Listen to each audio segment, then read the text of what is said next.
Assalamualaikum warahmatullahi wabarakatuh. Perkenalkan, nama saya Muhammad Fajar Aditya. NIM 2013-6085. Saya jurusan Geografi dan Kejuruan. Jadi, tujuan dari wawancara ini adalah untuk memenuhi tugas pengantar psikologi. Dan di sini saya akan mewawancarai salah satu sahabat saya. Kita langsung aja. Anda bisa memperkenalkan diri Anda? Ya, saya Muhammad Safir Al-Kafa dari mahasiswa UPN Veteran Jakarta dengan jurusan Sistem Informasi. Oh, itu di mana tuh tempatnya? Itu di Jakarta, tepatnya di Pondok Labu, Jakarta Selatan. Jadi, Anda itu mahasiswa S1 jurusan Sistem Iya, Informasi. saya masih semester 2 berarti sekarang. Oke, kita sama ya semester 2. Iya, kita sama semester 2. Jadi, Kafa, kan di sekarang ini kan lagi pandemi gini tuh banyak banget nih ya kendala-kendala yang ada lah. Dan salah satunya adalah cara kita adaptasi di kampus. Iya. Nah, buat Kafa sendiri, adaptasi yang Kafa lakuin tuh kayak gimana? Kalau saya masalah adaptasi itu hidup kayak bekicot. Kita ambil dari filosofi bekicot. Bekicot itu dia tuh lambat. Ya kan? Iya. Kecil lambat. Ketika di pasir dia bisa berjalan. Ketika di bebatuan dia bisa berjalan. Dan ketika berjalan naik nih, naik ke atas secara vertikal begitu dia bisa. Itu tandanya dia bisa beradaptasi. Dia punya yang namanya sistem berjalan, dia punya air liurnya yang buat berjalan itu ketika di pasir dia matiin air liurnya biar dia bisa berjalan. Tapi ketika naik dia aktifin agar air liurnya itu lengket. Jadi hidup itu kalau menurut saya kayak bekicot, Bang. Harus beradaptasi dimanapun. Kalau bekicot aja bisa beradaptasi dengan lingkungannya, kenapa kita nggak bisa? Kan begitu. Kita kan manusia derajatnya mah lebih tinggi gitu dari binatang. Jadi kalau untuk adaptasi pandemi ini, ya udah kita bagaimanapun caranya kita agar bertahan hidup ya kita lakuin gitu. Jadi sesulit apapun situasinya, Pasti ada jalannya gitu. Karena hidup ini tentang kalau makan ente, kalau lapar ente makan, ya kan? Kalau misalkan kuliah pandemi, ya udah solusinya belajar sendiri, nggak ada solusi lain kan selain itu. ya betul. Ya seperti itu.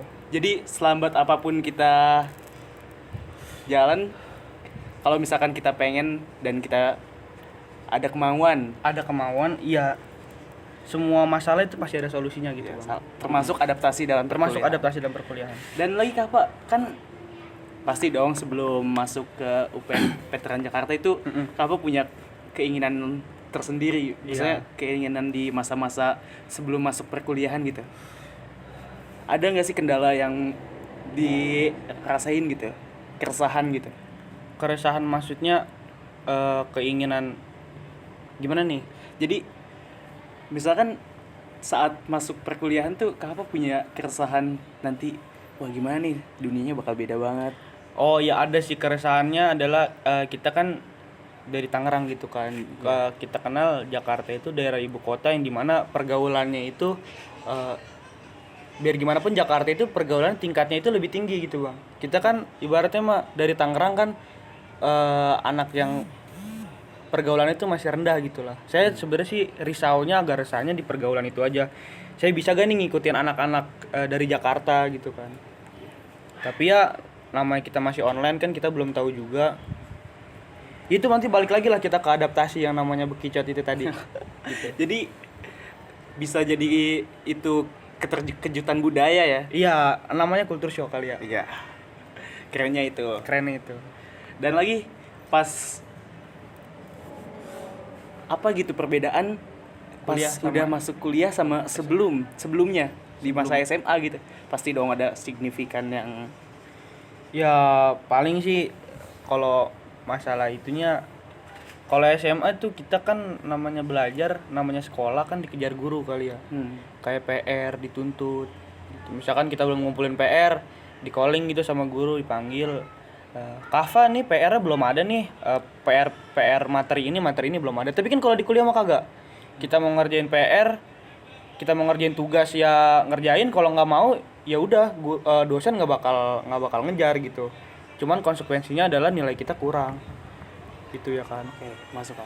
Jadi dari Kava sendiri nih, kan itu tadi tuh ya kayak yang kita harus ngejar dosen. Iya.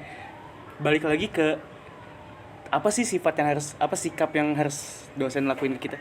Kayak misalkan tugas nih, ada beberapa tugas mungkin yang deadline-nya cuma sehari. Dan kita itu di semester 2 tuh pasti punya banyak SKS. Iya. Iya, kalau menurut saya sih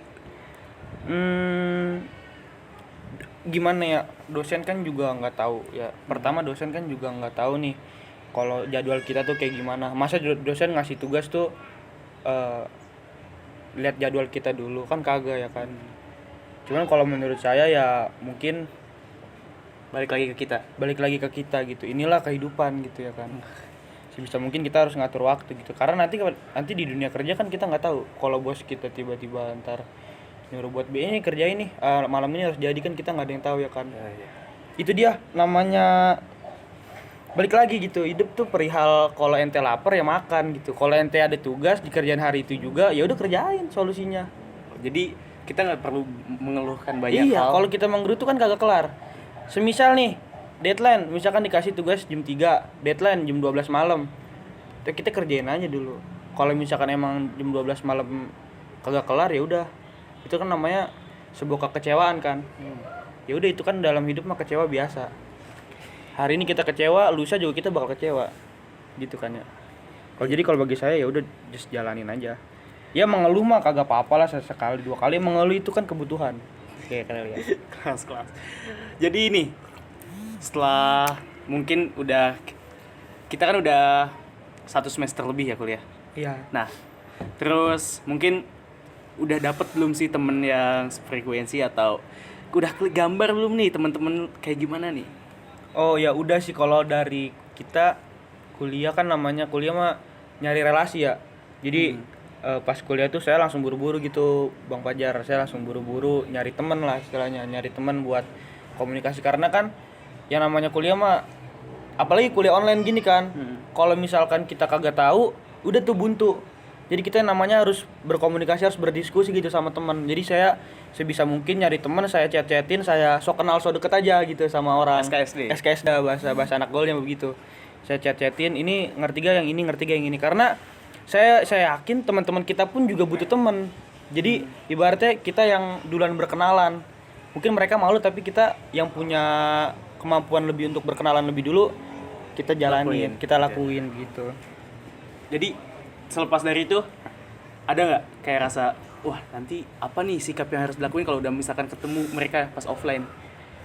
Ya asikin aja gitu. Karena kan image kita, pandangan orang tentang kita pas kita udah ngejalanin di online ini kan kayak, oh nih misalkan nih si Kava orangnya welcome lah, orangnya mau bisa berkenalan lah. Jadi ntar pas offline kan kita tinggal ngelanjutin aja, kita tinggal ngobrol aja. Cuman bedanya sekarang ya kita ngobrol secara online, nanti kalau udah masuk ya kita ngobrol secara offline. Kalau ngomongin keresahan ya, saya sendiri juga ada keresahan gitu. Iya. Kayak saya kan ini kan dari Tangerang ya, dan kita pergi ke Padang gitu.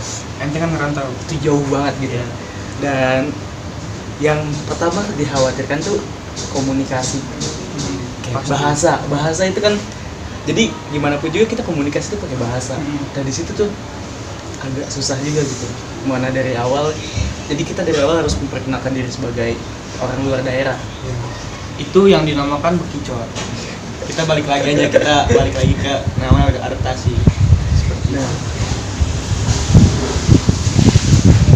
Nah, jadi kita juga belum terlalu lama ya kuliah. Jadi belum banyak yang bisa dibahas. Mungkin kita bakal wawancara lagi 3 atau 2 tahun ke depan. Oh iya, boleh. Mungkin di wawancara kali ini kita sudahi dulu ya. Oh iya, oke. Jadi makasih banget Kava buat waktunya. Iya, sama-sama. Mungkin semoga kita bisa nangkep apa yang maksud Kava. Jadi ada kesan-kesannya nih. Kesan-kesan sih, kalau untuk yang tadi kita ngomongin ya untuk semua orang sih beradaptasi aja lah gitu. Bisa ya, semua orang beradaptasi aja lah. Mungkin sejauh apapun kita pergi ya. Iya. Jadi jangan, gue kalau mau kuliah di sini takut Jangan. Hidup itu perihal kalau lapar ya makan. Karena setiap masalah tuh solusinya cuma satu.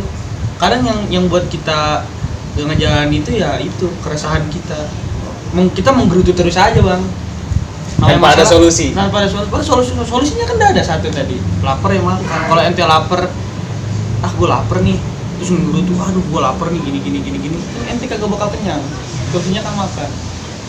Jadi gimana pun juga masalah itu kita coba buat selesaiin dulu. Pasti ada jalan. Iya, selesai nggak selesai Itu urusan nanti. Iya. Karena menggerutu atau mengumpat itu hal yang wajar. Itu hal yang wajar, itu kebutuhan. Tapi jangan lupa juga untuk berusaha buat ngerasain. Jadi kita jangan mengumpat tanpa ada usaha. Iya, menggerutu dan usaha itu harus seimbang gitu. Dan harus besar usahanya. Menggerutu 20%, usaha 80% kayak gitu. Jadi itulah ya hasil dari wawancara ini. Semua itu pasti ada jalannya. Terlebih lagi perkuliahan daring itu sebenarnya ini tuh bukan pure semua masalah sih ya. Iya. Ini tuh bisa jadi mungkin ada hikmah buat beberapa orang, termasuk Teman-teman, iya, termasuk teman-teman ente lah ya. ya bisa gitu juga. Jadi sekian wawancara ini, kurang lebihnya mohon maaf dan jangan lupa tersenyum.